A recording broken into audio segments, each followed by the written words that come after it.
Hello, this is Todd Luck, and the devil finally gets his due, and it's about time. This is a review of Hellboy, the Crooked Man, the most faithful Hellboy movie ever made, and certainly one of the best. It stars Jack Kesey as Hellboy and is directed by Brian Thompson. And unfortunately, most people probably never even heard of this movie. And we'll talk about the distribution towards the end of it, but let's delve into what this film is all about. For those who don't know, Hellboy is a long-running comic book series by Mike Mignola, and it stars a character named Hellboy, who is a paranormal investigator who works for an organization called the Bureau of Paranormal Research and Defense, or BPRD. Hellboy happens to be half demon, so he can go a few rounds with whatever monsters and creatures he finds out there in the field. And the stories tend to be based in folklore, myth, legend, ghost stories, and Lovecraftian horror, and it's just a really great body of work. So Hellboy the Crooked Man is a 3-issue miniseries, and Mike Mignola wrote it, but he didn't do the artwork on this one. The artwork is actually by Richard Corbin, whose name is mysteriously missing from the credits of the movie. Crooked Man is not one of my favorite Hellboy stories, but it is absolutely beloved by fans and is a favorite of many. So in this story, Hellboy faces witches in the Appalachian Mountains. And that brings him up against the Crooked Man, a local legend. In life, the Crooked Man was this corrupt, greedy man who hoarded wealth. And after his death, as it says in the movie, heaven has no use for rich men and hell has too many of them. So he was returned to the land of the living to collect souls. And so he wanders the backwoods, offering the locals the power of witchcraft in exchange for their soul. It's a unique Hellboy story in a number of ways. First of all, it's not in Europe or some other exotic location. It's in the backwoods of the Appalachian Mountains in Virginia.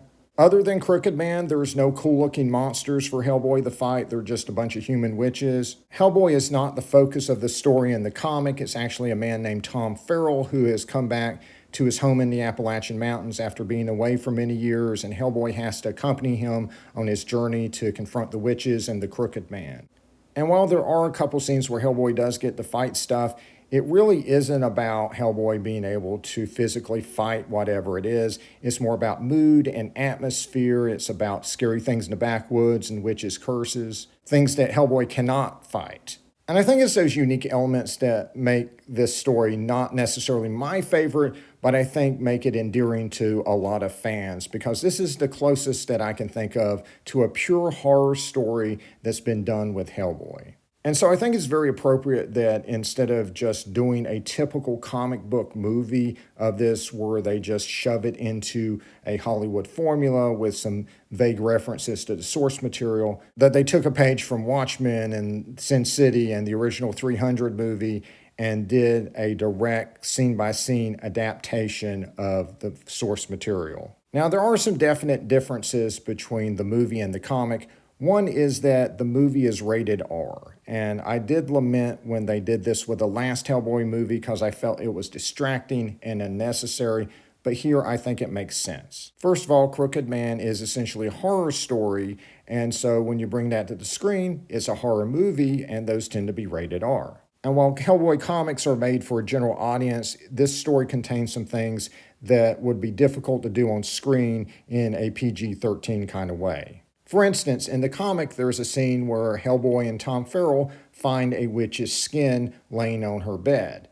And so the reader gets to watch the witch re-enter her skin. And this is an extremely creepy scene, but when you put this on film, it becomes extremely visually disturbing and is certainly beyond anything I would want a child to watch.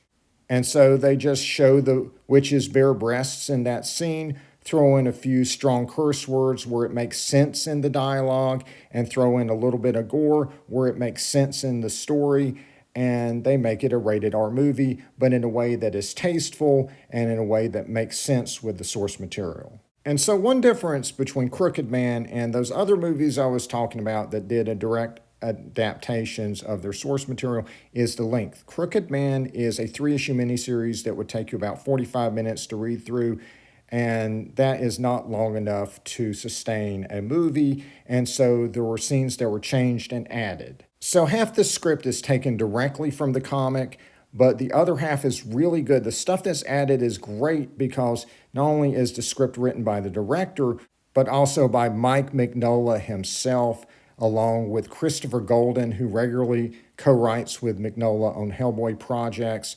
And the dialogue here is really sharp. I was not expecting to be impressed by the script. I guess maybe my expectations were a little lowered by the last couple Hellboy movies, but the additions and changes are done very well here.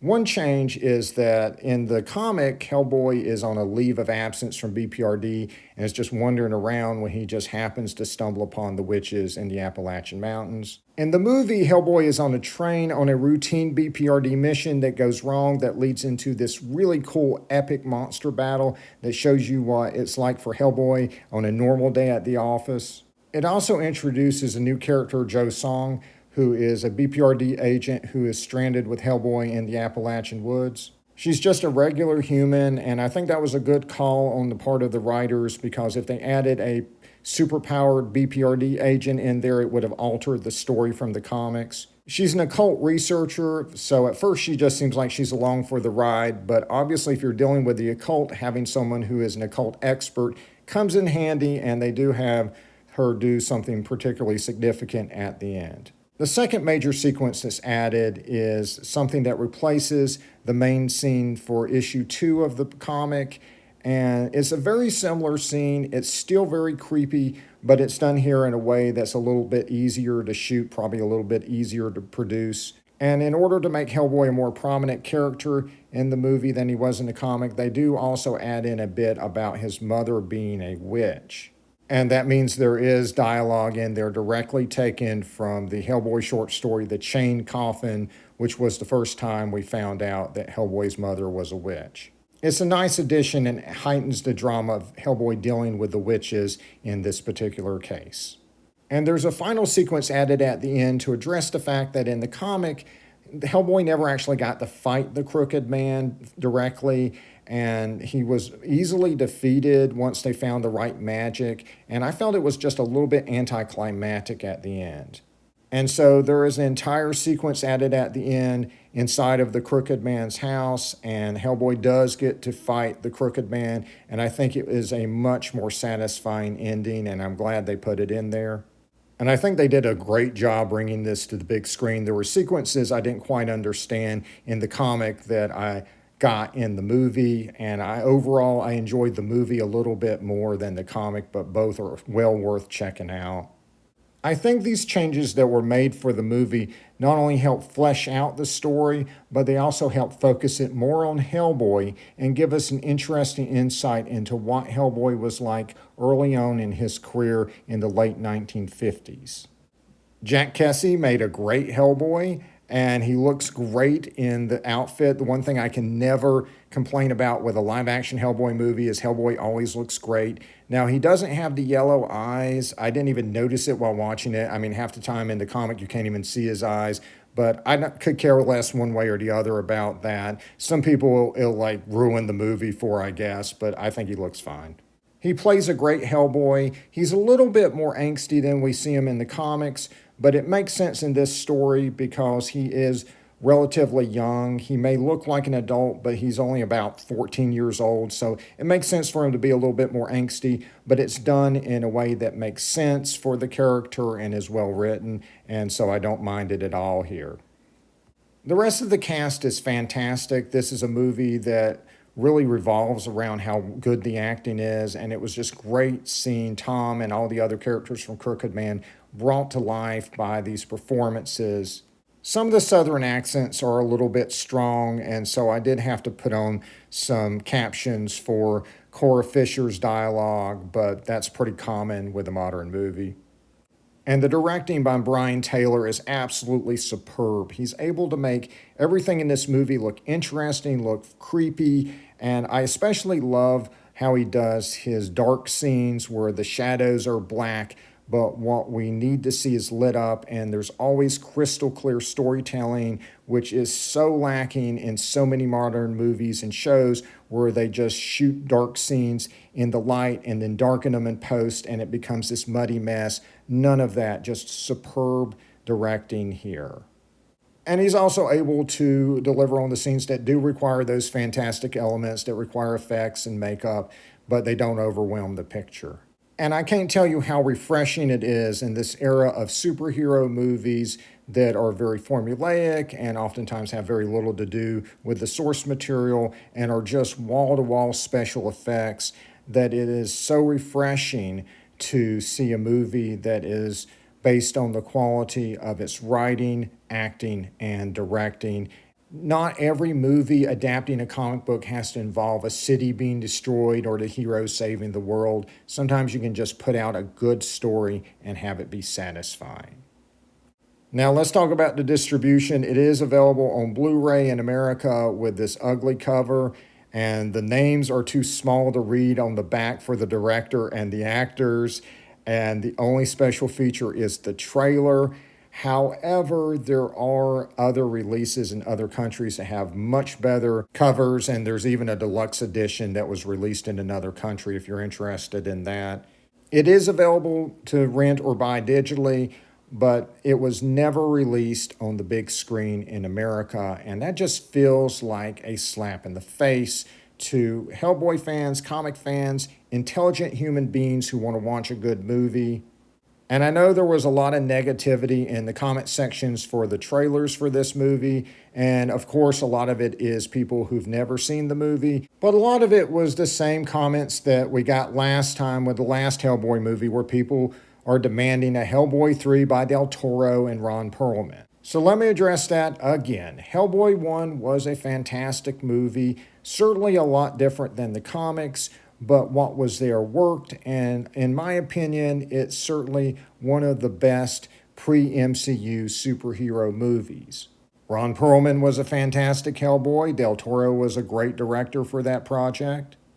However, I deeply disliked Hellboy 2, The Golden Army. It's one of the few movies I actually wanted to walk out of the theater instead of sitting through. And I know there are people who love that movie, and if you're one of them, that's fantastic. You make up for my suffering. But regardless, it doesn't matter because it didn't make enough money to justify a third Hellboy movie. And that happens all the time in Hollywood. And I know Ron Perlman wanted to make a new Hellboy movie and lobbied for it for years. And that also happens in Hollywood. But even Ron Perlman himself has come to accept that Hellboy 3 is not happening. He is 74 years old. He is too old. He is not physically capable of playing the role anymore. And so if Hellboy himself can come to peace with the fact that there's going to be no Hellboy 3, you should be able to do the same thing. And it's a win-win because Del Toro has gone on to do some really great movies since then. And the 2019 Hellboy movie with Dan Harmon, for the first time ever, directly adapted scenes from the comic for the big screen, producing some of the best scenes ever done with Hellboy in a movie. Unfortunately, most of the movie was new material and it wasn't done as well, so it was definitely a mixed bag. But now we have a movie that is 100% proof Hellboy, directly out of the comics. Well written, well directed, well acted, and this is something we should both support and celebrate. I personally wish they would have chosen a story that was a little bit more representative of a normal Hellboy story, something like maybe Hellboy in Mexico if they wanted to go with the Corbin stuff, but I think they did a great job with the Crooked Man.